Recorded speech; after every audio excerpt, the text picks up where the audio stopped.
It's just like, that's a lovely one, Mr. Never had any complaints, never had any compliments. I don't know, to be honest. Well, there's a handout. If you haven't received it, it's on that table on the side over there, and you slipped it past me.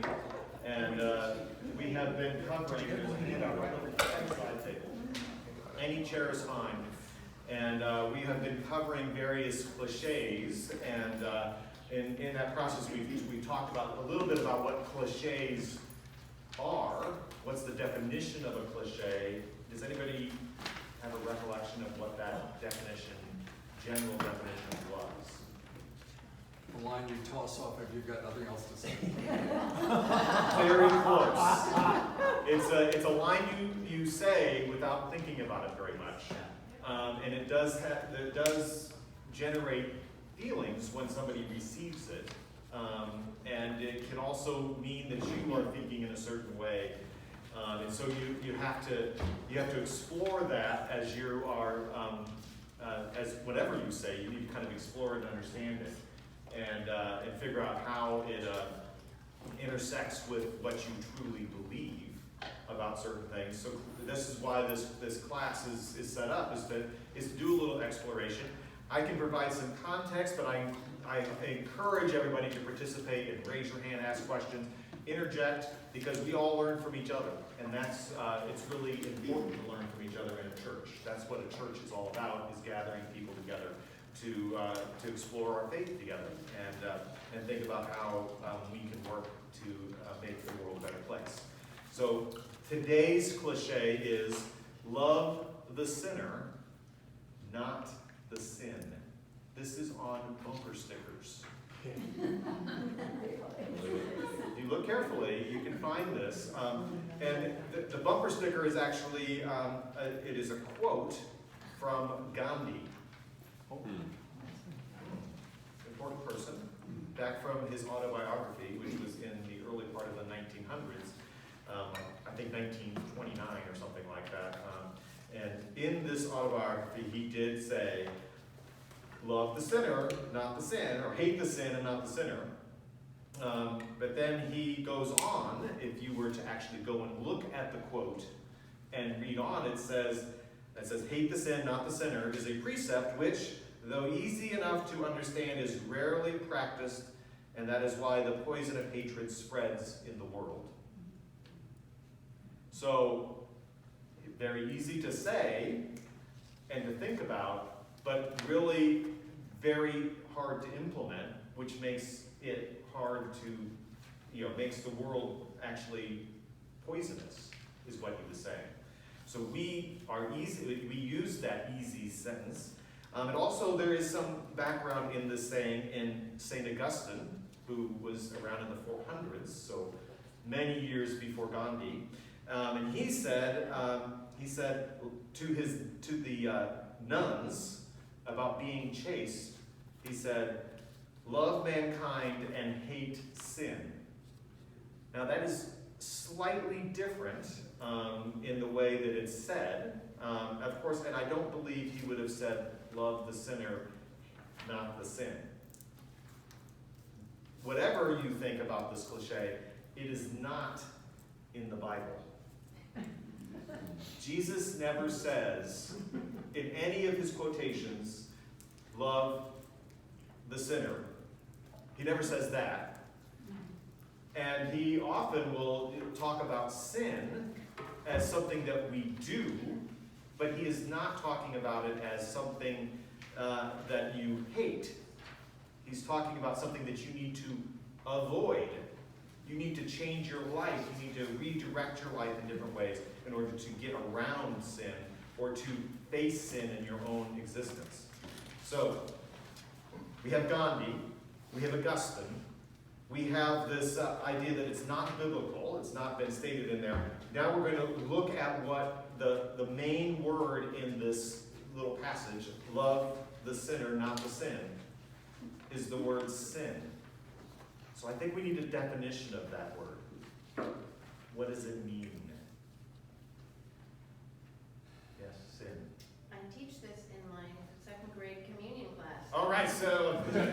does a second grader know? To turn away from God. To turn away from God is a sin. Does anybody have anything to add to that definition that was aimed at a second grader? Whatever steps you take that moves you from God. So the steps that you take that move you away from God's ways, or the idea of God. Anything else to add to those definitions? Pretty good ones. It is, generally the word, if you look back historically and look at the word, it's to stray from the path or to miss the mark. To stray from the path or miss the mark. And that path in a religious sense or in a Christian sense is the path that God has set for us. There is some scripture that talks about sin. Lots of Paul is about sin. He was wrestling with sin in his own life, trying to think about how to adjust it and adjust his own life and his own behaviors. And he said, I don't do the good that I want to do, but I do the evil that I don't want to do. This is what he said.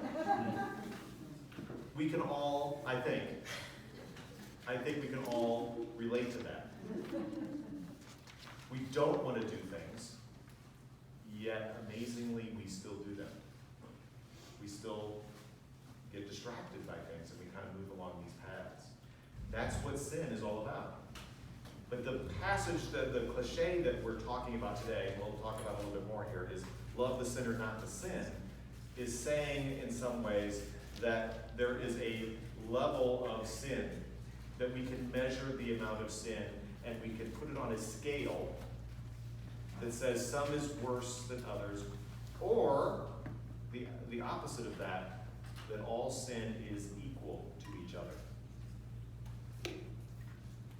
Think about that for a second. Just let it hit. Are there levels of sin? Or is every sin the same?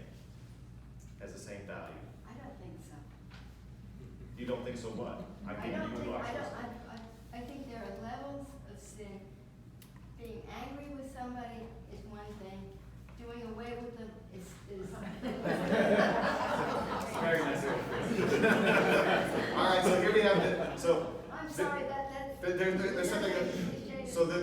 You're saying there's different levels of sin or different degrees of sin. Yes. Between being angry with somebody, and then the other part of that would be getting rid of them, like mafia style. You writing them on your little list and passing it to somebody, and then they're not around anymore. Those are two levels of sin that are involved here, and it's Maybe those are the extremes. I sometimes prepare myself. We said that I go to extremes. So there are of course the 7 deadly sins. Yeah. You've seen the movie Seven, maybe. It's very scary and weird, but it is a movie that goes through all of those 7. It is if you've been in any kind of common cultural thing. Oh, the 7 deadly sins. Oh, we hear all of these kinds of things. There are 7 deadly sins. One of which is gluttony. And there are different levels of gluttony, I would say. Is eating a dozen donuts. That's gluttony. It's a lot. I mean, it would be a lot. In what time frame? I'd say one sitting. That would be now, for a week or whatever, that might be a week even. Could be too many. But the same thing as being another level of gluttony would be drinking too much and then going and getting into a vehicle. That is a 7. I mean, eating the 12 donuts in one sitting most likely is not going to immediately harm anybody. It may harm you if you continue to do that over time. But drinking a lot, drinking too much, and then going and getting a car can have an impact on somebody immediately. And it's, I would say, a more severe falling away from the path of God. anything that puts somebody else at risk, Even yourself at risk. or even yourself. Yes. So, after all these years, I was, I'm thinking this whole subject of sin is coming into a bit more focus, which is why I'm here. Because I was raised in a Roman tradition, mortal and venial sins. And never quite, I kind of knew what it was, but of course this is 60 years ago I heard this, so. But it stuck with me. And I was always understood that mortal was the serious to killing, taking a life or stealing, a breaking of the Ten Commandments, essentially would be mortal sins. And the venial sins are fibbing, lying, having maybe the donut thing, that kind of thing. But then I think when I became a member of this faith, I realized that sin is sin. This is what I was told in a couple of incarnations. So that was always a little confusing, the line. Yeah. So the mortal and venial, mortal being, the end kind of sins. Right. The aiming toward hell type of sins. Right. The venial being the more innocent or the more, I don't know what to say about that. I mean, the more friendly sins. Right. Whatever that looks like. Maybe the lesser sin? The lesser sin. I mean, that is actually based in Scripture. And so there is a connection to that. Okay. It's from 1 John. It says, if you see your brother or sister committing what is not a deadly sin, mortal, you will ask, and God will give life to such a one, to those whose sin is not deadly. There is sin that is deadly, but I do not say that you should pray about that. All wrongdoing is sin, but there is sin that is not deadly, not venial. Yes? I think Barbara has Oh, sorry, Barbara. You're on my. There are sins of omission and commission, things you neglect to do. But- So for instance, so omission and commission is, so sometimes you actively work at something, meaning that you make a choice about how you're going to decide to do something, and that is, it impacts your path with God. There are other times when you just pass by, you're in a busy space and you're like, oh, somebody else will need to deal with that, and you're not actually participating in it, but you are still in the process of sinning. People who pass by the Samaritan, Yes. van who the Samaritan stopped for.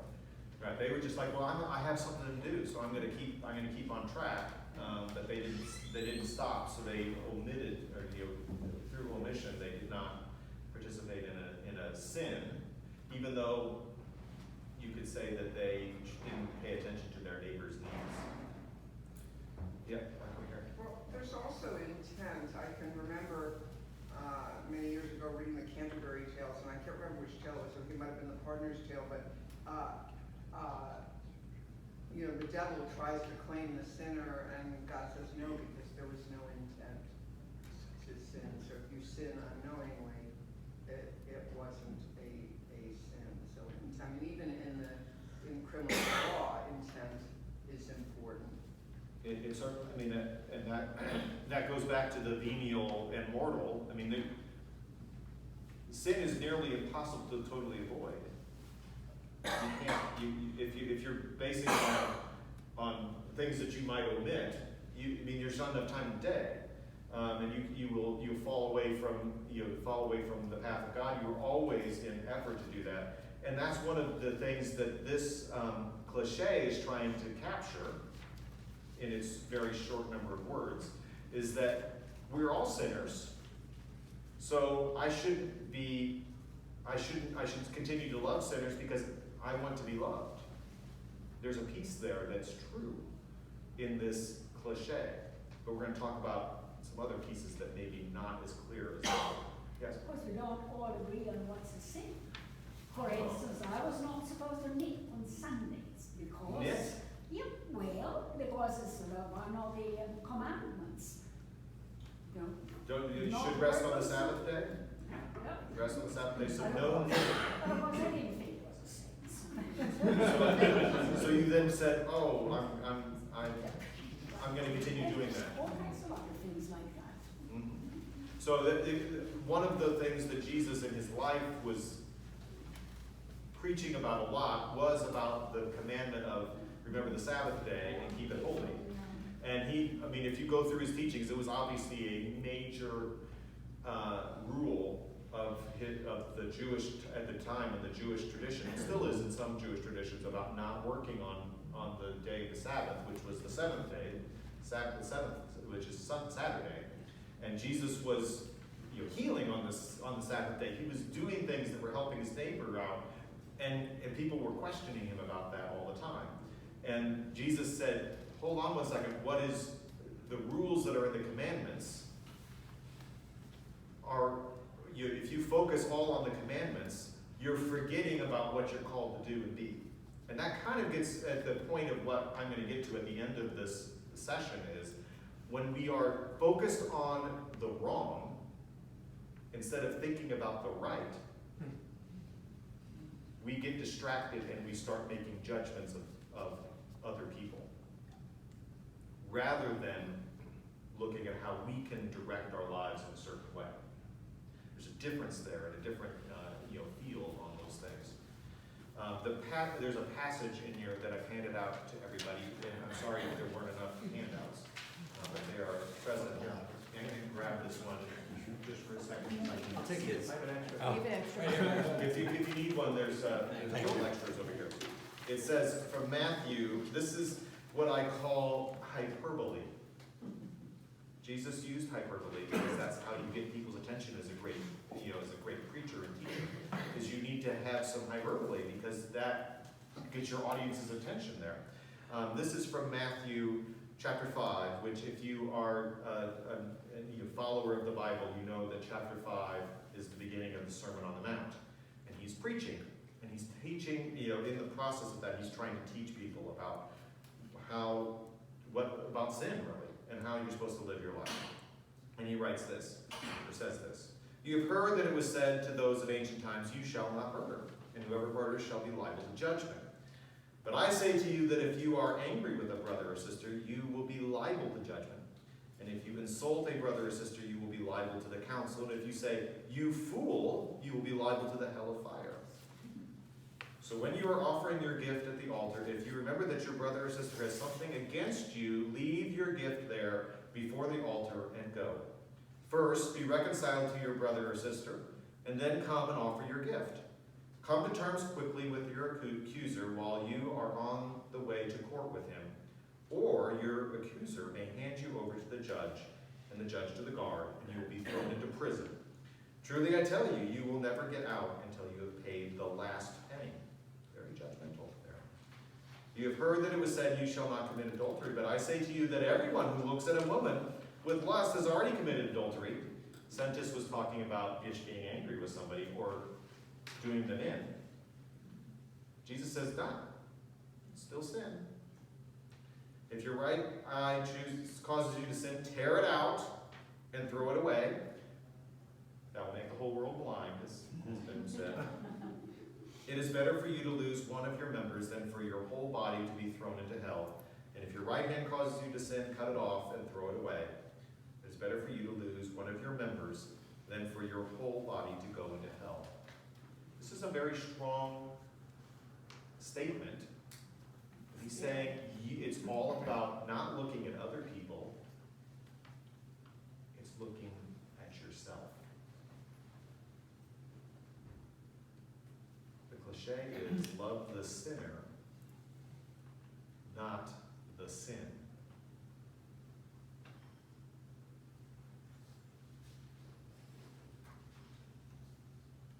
So there's the seven. I will talk briefly about the seven deadly sins. Can we name those? Sloth. Okay, sloth. Okay, we have sloth. That's one. No. Envy. Pride. Lust. We talked about one about donuts. Gluttony. Thank you. Pride. Pride. Sloth. We already got sloth. Avarice. That's wrath. Wrath. Anger. And greed. 7. It has been said that all of the sins start in those. I mean, you can relate all of the other, every sin is related to those in some way. But the one that is the most central to that idea is pride.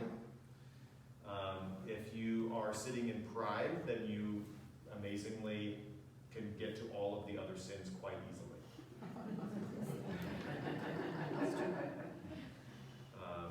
If you think about that for a second, again, it is something that really catches you up. The idea of that all sins are equal is an underpinning of the cliche, love the sinner, hate the sin. Yet it's not necessarily true. Yes? I have problems with that part of Matthew. What part do you have problem Part, if you were to take it literally. with? The passage we just I read? have real problems with that, and when there are, some of the more fundamental churches in, like the hills, let your kid play over the poisonous snakes, and then they die, of course, but, you know, this is a problem I have, how did he really mean this to be taken? I mean, take it seriously, yes, but follow the, that seems odd to me. My reading of this, and it is of course my reading, is that he is trying to show people through his teaching that they were always pointing their finger at other people, but they really needed to. It's like I'm trying to get the sliver out of somebody else's eye when I have a log in my own eye. But when he says cut off your right hand, I mean, what if people took that seriously? They do as a punishment. Some places they do, clearly. Yeah, And I this think is they like, do it literally. to us, it just seems It's the literal. so barbaric. And I don't know if he ever says, now do you get the point after all that? You know, it's like, obviously, if all you do is see other people's flaws and never your own, you got a problem. But does it, this is upsetting to me. Yeah. So Kevin, do you have something to add? Yeah, does Jesus use these extreme examples to simply demonstrate that there's no way we can come to God except, and then he's going to give the answer of himself? I mean, he's not in the sermon. He's trying to talk against the religious authorities who are holding these very strict rule sets and saying, here's what it says, and we're going to take it literally over here. And Jesus saying, hold on one second. You're essentially placing a framework on other people rather than looking at your own behaviors. What he's using hyperbole, so it's people who take the Bible literally will fail, because there's too many things that are not supposed to be taken literally. And this is an occasion where that's true. He's trying to set up this he's trying to show through his speaking that they have to change the way they are. That's what he's trying to do. Now, is it, we read it today, and if you take it literally, it becomes, you say, why am I following this faith? This is ridiculous. But what he's trying to do is say, hey, pay attention to your own wrongdoings. So, because every one of us we all have these venial moments. We also have some mortal moments when we need to be adjusting our behaviors. And if you were to pluck out everybody's eyes, we'd be blind. We wouldn't have hands. We wouldn't have feet and toes, and we wouldn't have heads. We wouldn't have ears. We wouldn't have had any of these body parts. We need all of these things to live the life that God is calling us to live into. And that means that we have got to continue to pull ourselves back to a path, the path of God, and to try to overcome sin in our lives. It's going to happen, though. Yes, Joe? Well, I think he was using hyperbole to really jolt people out of their hypocrisy. And I mean, even today, for many years I was in Christian publishing, and the mini bars did the best business at the Christian bookseller's association. We're gonna drink in their rooms. We see with the Southern Baptists right now, and before that, the Catholic Church, and I'm sure in many other denominations as well, in Orthodox Judaism. I mean, there's a pervasive hypocrisy problem from Jesus' time to ours, and even though the language is kind of shocking, I like the spirit of it. That because the people who are doing this, they are the loudest often in condemning other people. And that goes back to the pride. Well, what happens when, especially I'm using myself as an example, we do all these sins and we know we're doing them, but sometimes it's out of my control. But then I have got the next morning when I wake up and I'm like, oh my God, I just embarrassed myself really badly. I went into town and did some things I shouldn't have done, but there was a reason why I did it. And then I have to look at myself in the mirror the next morning and say, now I gotta go back to the store and apologize and pay for my beer or do whatever I was doing because I had a terrible day the night before, or I had repressed thoughts, or during my childhood or during my years as an adult woman. So what happens is a lot of people will look at someone and say, well, why is she running down the street? Well, have you asked her? Because why I'm running down the street is because I've been hurt.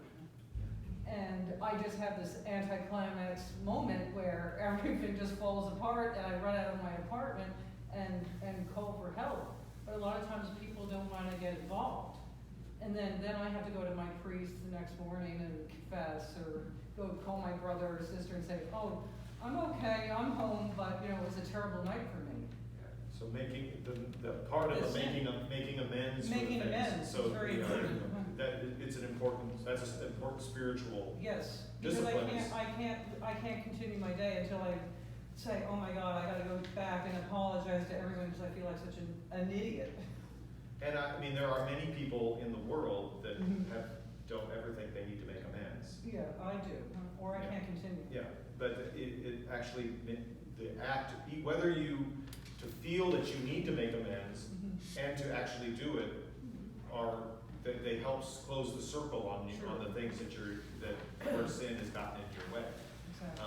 Whether it is going into confessional, or if it's going back to the person that you've hurt in some way, or to, figuring out ways to make amends. But there are many people in the world that don't think they ever need to make amends. And that is, the first step is to say that you have to make amends, or you should be making amends. This next stage is actually going about doing that act, whether it is seeking out people, or finding ways to give back to the world to overcome what the things that you realized you've done. Sometimes there's no way to make amends for something. That will all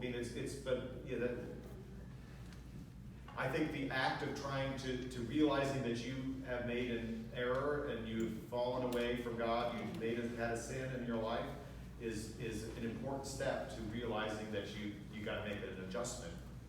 Whether it is, it's hard to measure amends. How do you measure that? It's like you can't go to the economies and figure out the cost of something. It is about changing your life. That is, and seeking some forgiveness from yourself and from the other people in your lives. But measuring it is hard to do. That is true.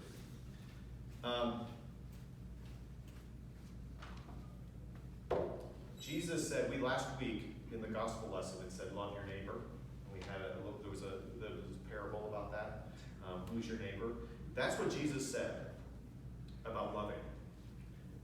That does include all sinners, because your neighbors are sinners, just as you are a sinner. The issue that I have with the cliche itself is that Jesus was saying neighbor rather than saying sinner, because sinner, at least from my perspective, is a judgmental statement. It's a way of thinking. You're looking for people's mistakes. think that's what catches me when I'm hearing this cliche, is that I understand in my brain that people are sinners and I'm a sinner. But at the same time, I shouldn't be looking for people's sins as part of my life. I should be loving people because they need something, or that they are around me, or I've seen a need and need to address it. That's a way of thinking that's different than love the sinner. Does that make some sense? This other passage that I have on this handout says, it's also from the Sermon on the Mount. So Sermon on the Mount is 3 chapters long. So here we go. Matthew chapter 7, it says, "Do not judge, so that you may not be judged. For the judgment you give will be the judgment you get, and the measure you give will be the measure you get. Why do you see the speck in your neighbor's eye, but do not notice the log in your own eye? Or how can you say to your neighbor, 'Let me take the speck out of your eye,' while the log is in your own eye? You hypocrite, first take the log out of your own eye, and then you will see clearly to take the speck out of your neighbor's eye." Which, by inference, is you will never be taking the speck out of your neighbor's eye. You've got too much work to do taking care of your own sins. So that's where what I have a problem when I hear the cliche, is that when you're thinking about sinners, you're looking at people as sinners rather than as your neighbor. And that's just a different turn of how you look at these things. Yes? Whenever I read the last part, it just reminds me of like, sometimes you have to help yourself in order to help other people better. So if you sort of learn from your sins and your mistakes, then you can help other people in their mistakes and their experiences. Yeah. So, as you get more wisdom in your life through experiences and adjusting your behaviors to match the experiences that you have in your life, then you can mentor somebody in how to adjust their own lives. It doesn't mean that you are saying that they have to do this. It's just like, in my experience, this is what worked for me. The arrogance, I think, is such a huge part of it. When people are saying that there's such arrogance often behind it, and it's about the judgment, but it's also an implicit, like, if you're looking at the sin in other people, you're not looking at the sin in yourself. So there is, maybe if you sort of like push them, like, do you also feel like you are a sinner? Maybe they would objectively, cognitively say yes, but that's not really the spirit behind the statement. Because there's so much hurt that is done through statements like this. These are things that are just said to people, which are essentially like, let me have some free license to be really hurtful to you in a way that somehow is like a little bit more politically correct. I can say in the church, like, oh, I'm not really hating you, or I'm not really shunning you. It's just sort of the actions which obviously make you different from me that I'm going to sort of focus on.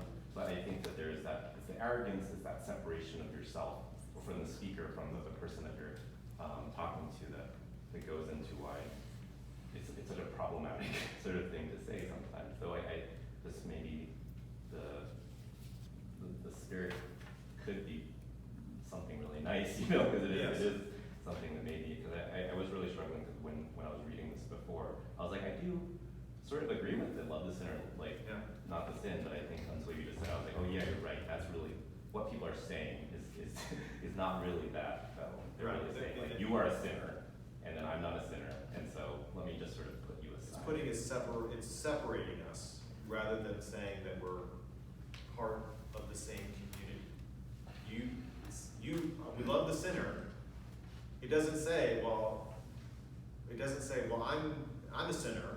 It's saying that I'm looking at you, and I'm gonna love you because even though you've done these terrible things, I'm loving you. It's putting yourself at a different level in the relationship. When you may not consciously or intellectually think you're doing that, but subconsciously you are doing it. And that's where the issue is. Even though on the surface it sounds reasonable, Gandhi sounds reasonable. Somebody was trying to get it. It may be my wife.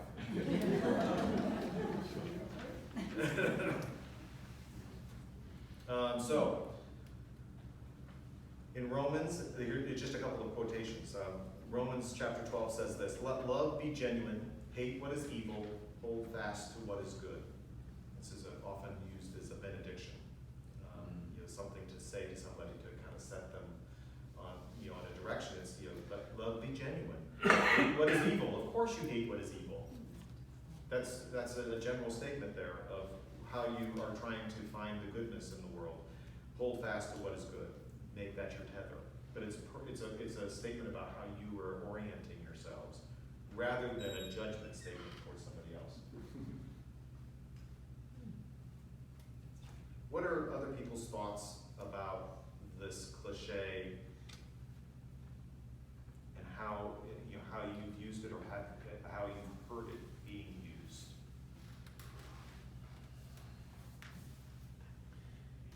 I don't mean to throw a monkey wrench into this, Yes, here we go. but I'm, But she's going to. Good.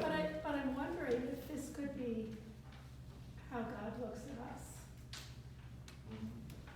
That God loves the sinner and not the sin, whatever it is that we. Yeah.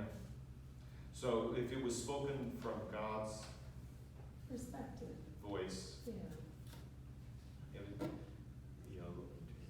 So God would say, "I love the sinner Mhm, in you.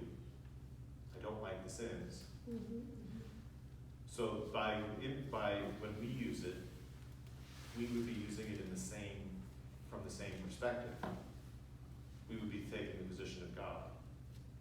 Well, I guess I'm not suggesting that we be God, but I just wonder if that could be twisted to be something that God might say about all of us. Yes? Similarly, that's what you do when you have a kid that's acting up, is you don't not love your kid, That's right. but you do not care for what they're doing. There's reasons for that. So, I see that, it's easy, but it's easy when you're more responsible for helping them out too, like that. But the other thing is, if you focus on the attitude of your heart before you get upset with somebody else, it may help you get back on track. It may take a while, but it's something I use to remind myself to step back. I don't think there's anything, Jesus would say that you need to love everybody, no matter who they are, what they do. That's general Jesus behavior. 101. This is, read any story. It's about loving people that are not necessarily the mainstream. People who are doing things that the culture is saying are wrong. Jesus is saying you can't forgive people. Nobody, no matter who they are. You've got to love them no matter what. Most of Jesus' prescriptions that are more strongly worded are about the religious authorities who are using their positions of power and are being hypocrites in that process. They're not living what God has told them to do and be in the scriptures. And then he's like, hey, the money changers in the temple, hey, stop doing, why are you selling this stuff rather than talking about something spiritually enlightening here? You're just doing it for the profit. And that's where Jesus is condemning some of the things going on around him. But when he's talking to somebody, somebody on the margins of the society, he gives everything and loves them, no matter what they have done or whether they are of the faith or not of the faith. They are part of his world, and so I think that is a true, in an intellectual sense. The first part of this, love the sinner, is definitely true. We want to love everyone. It's just the angle that it's taking when we use those words as being, yeah, you're a sinner, rather than you are my neighbor. You're in a relationship with me. Yes. But I would say that like all cliches, there are times when it is appropriate, and the perfect one is your kids are acting like monsters. You still love them, but you're gonna correct them, you're gonna, Yeah. hopefully. Relate to that. And you have certainly a different relationship with your children than you do with your peers. Even a peer, you might see them doing, you might correct a peer possibly if you thought they were doing something that was mean or whatever. I mean, there are times when it's merely, when it is a summation of a feeling that you're feeling that is apt. It's when it gets taken to extremes. Right. I think there's also a piece of that of sort of looking back at yourself, it's like where are your kids getting this from? They're spending most of their time with you. I mean, maybe they're getting it from, their, crazy uncle or whatever, but, also looking back at yourself, saying, oh, maybe this is the way that I'm treating myself, this is the way that I'm treating other people, and they sort of mimic that behavior and look at yourself to maybe correct your own behavior so that they can learn from you. Yeah. So it's about Setting the right example. setting an example or adjusting, realizing that children, particularly young children, are mirroring Yeah. behaviors that they see in the people that they spend a lot of time with, which is generally their parents at. So you would want to live out that way so that they're mirroring something that's along your value line. Yes? Where do you draw the line between what is a sin? That's a different class. That's a longer conversation. Year-long series. We can do an entire series on sin itself. But I mean, it is about it is veering off the path, falling away from the ways of goodness is sin. But what's goodness? I mean, That's a definition that is up to the beholder in many cases. I mean, there are certainly goodnesses that you can read about in the scriptures, which would be what we would call in a Christian perspective.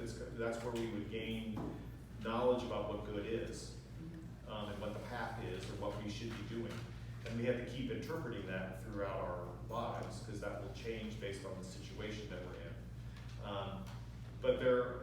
But there's also things that culturally we are expected to do, in order to, and we pass it on to our children to do as well. And generally those are related to some kind of, truth that's out there about what is good. It's hard to define that. You kind of know it when you see it. I'm pretty old, I've been through a lot. I sure don't, I've done everything I think is correct, and I know there's probably a whole book on sin. But it's hard for me to describe when I walk down the street and my neighbor shoots the bird at me or something. I don't know who's sinning what, did I? So it's confusing. If you haven't been deep in your faith for your whole life, then to all of a sudden say, oh my gosh, am I sinning? I'm not saying it's easy. No. I'm saying that it's a lifelong trajectory to learn about what this means in your life and what sin means in your life. We like to avoid talking about sin.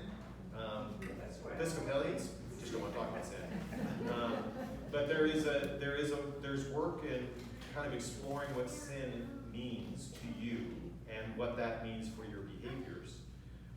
That is something that we could have a year-long conversation about what that is, because it's different for everybody because you're in different situations, and you have different experiences. I mean, there's some murder is getting rid of your enemies. Jesus said, "Love your enemies." Getting rid of your enemies is a definite sin. I'm going to categorize that. Oh, I can read that one. Yeah. But there are other ones that are much more nuanced in there. Yes, sir. I'm going to go back to what is sin and not the sin. There's one kind of in contemporary society where it's used in an insidious way for certain Christians to justify their homophobia. And we'll say that free themselves of Matthew 7, of being judgmental. But I've heard that relatively often where when talking about gay people, that is applied so they can justify in some way their inner hatred, which they want to package differently. Yeah. And it's used in other cases too, but that's one that I have heard, and that's why I caught my eyes. Hey, Yeah, so what you're saying is that it's, people are, and this is not unusual, people use scripture to make themselves feel good. That's right. So they have the negative feelings, and they're supposed to have them because it's a sin, and then they use this sinfulness, if they call it, they want to think of it that way, to justify their negativity. Then they'll say something like this and effectively try to justify themselves as Christians. Yeah, so, oh, that's a sin, but I'm not supposed to be judging people. Right. And so even though I'm gonna point it out as sinful behavior, I can't, I don't wanna be, and that's essentially saying that if you're saying that, you're saying that I'm superior. And that's not healthy Jesus would say that was not the way you should be living. Thinking. Yeah. Yes. What about in some extreme examples of when sin, someone else's active sin that you are the recipient of? For example, let's say horrific circumstance, your child, Ukraine, your child is raped and murdered. I mean, just the worst sort of sins, right? How, in this cliche, does it help in some way to take us one step further? Because forgiving, or that is that if we, for example, Putin or some Russian who comes and does some horrific thing, what are we to think when that happens to us? Are we to say, the sin, I forgive the sin, I love the sinner, but forgive the sin? I mean, what would Jesus say there? I mean, there are always people in our lives who will be what we call our enemies. Jesus said, love your enemies. That's the hardest thing to do. Love your neighbor. Who is your neighbor? It's people in need. That is not just somebody who lives next to you or is in the same country or whatever. This is a big statement. So, in the sense of somebody like Putin, who has done atrocities and is bringing violence on innocent people, it's very challenging to love him as your neighbor, or to love him as your, even though he's your enemy, is still to love him. That is the greatest spiritual challenge. It's hard, but that work is part of what we're supposed to be aiming at. And to say whatever is happening, you mentioned rape, you mentioned war atrocities, whatever that is. Speaking out about that, or trying to do something to alleviate that or to stop that, is our work as well. It's no matter who's doing it, that is our work, to stop the unjust behaviors towards somebody else, or ourselves. That's our work. But at the same time, the people that we encounter should be loved. And that's, in my opinion, that is the harder task. It will always be the hardest task, because they've harmed us, whether personally or generally. They've harmed the world and the fabric that we live in. So it's hard work, and to love your enemy is brutal. Yes, Joe. Yeah, well, I don't think the love means, it doesn't mean you have to like the person or have them in your life. I person, and we can all pray that Putin and other world figures, experience a change of heart, have a spiritual experience. And I have to say, on a personal level, when I pray for people, I have seen changes, not in world leaders, but perhaps I don't do it enough. But like they used to with, well, it was mostly wives that were battered wives, and stay with your husband. No, I mean, you have a responsibility to not stay with somebody who is violent, but I think harboring resentment can be very poisonous. And I was just saying, I love that's been attributed to various people that resentment is like drinking poison and expecting the other person to die. Yeah, there's a big difference. I mean, love is a word we throw around a lot. Love is about it's about how we interact with somebody else, but it doesn't mean that we're going to invite them over for dinner, or that we're going to be best buddies with them. That we're going to go, we're going to do all of these things with them. Loving is about how we treat them, in the sense that we are, we treat them with with some form of respect and a genuine caring for their well-being.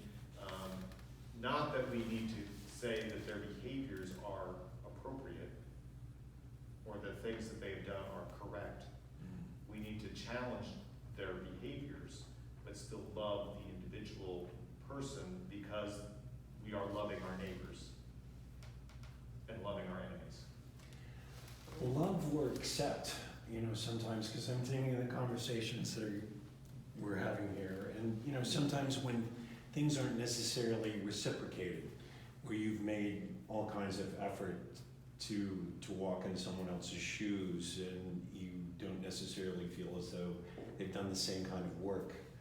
And I think that's the real challenge sometimes, just sort of accepting where things are and making your own peace with it. Yeah, and not, we often say that love needs to be reciprocated, but that's not the reality of the world. Sometimes our love goes out and we're not getting it back from the person that we're attempting to love. That's just the way life is. And when we place that expectation on them and we only offer them love when they have provided the return, that's where love breaks down.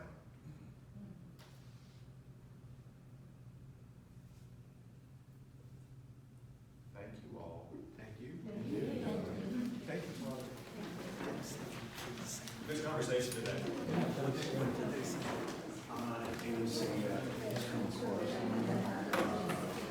Is she a funeral?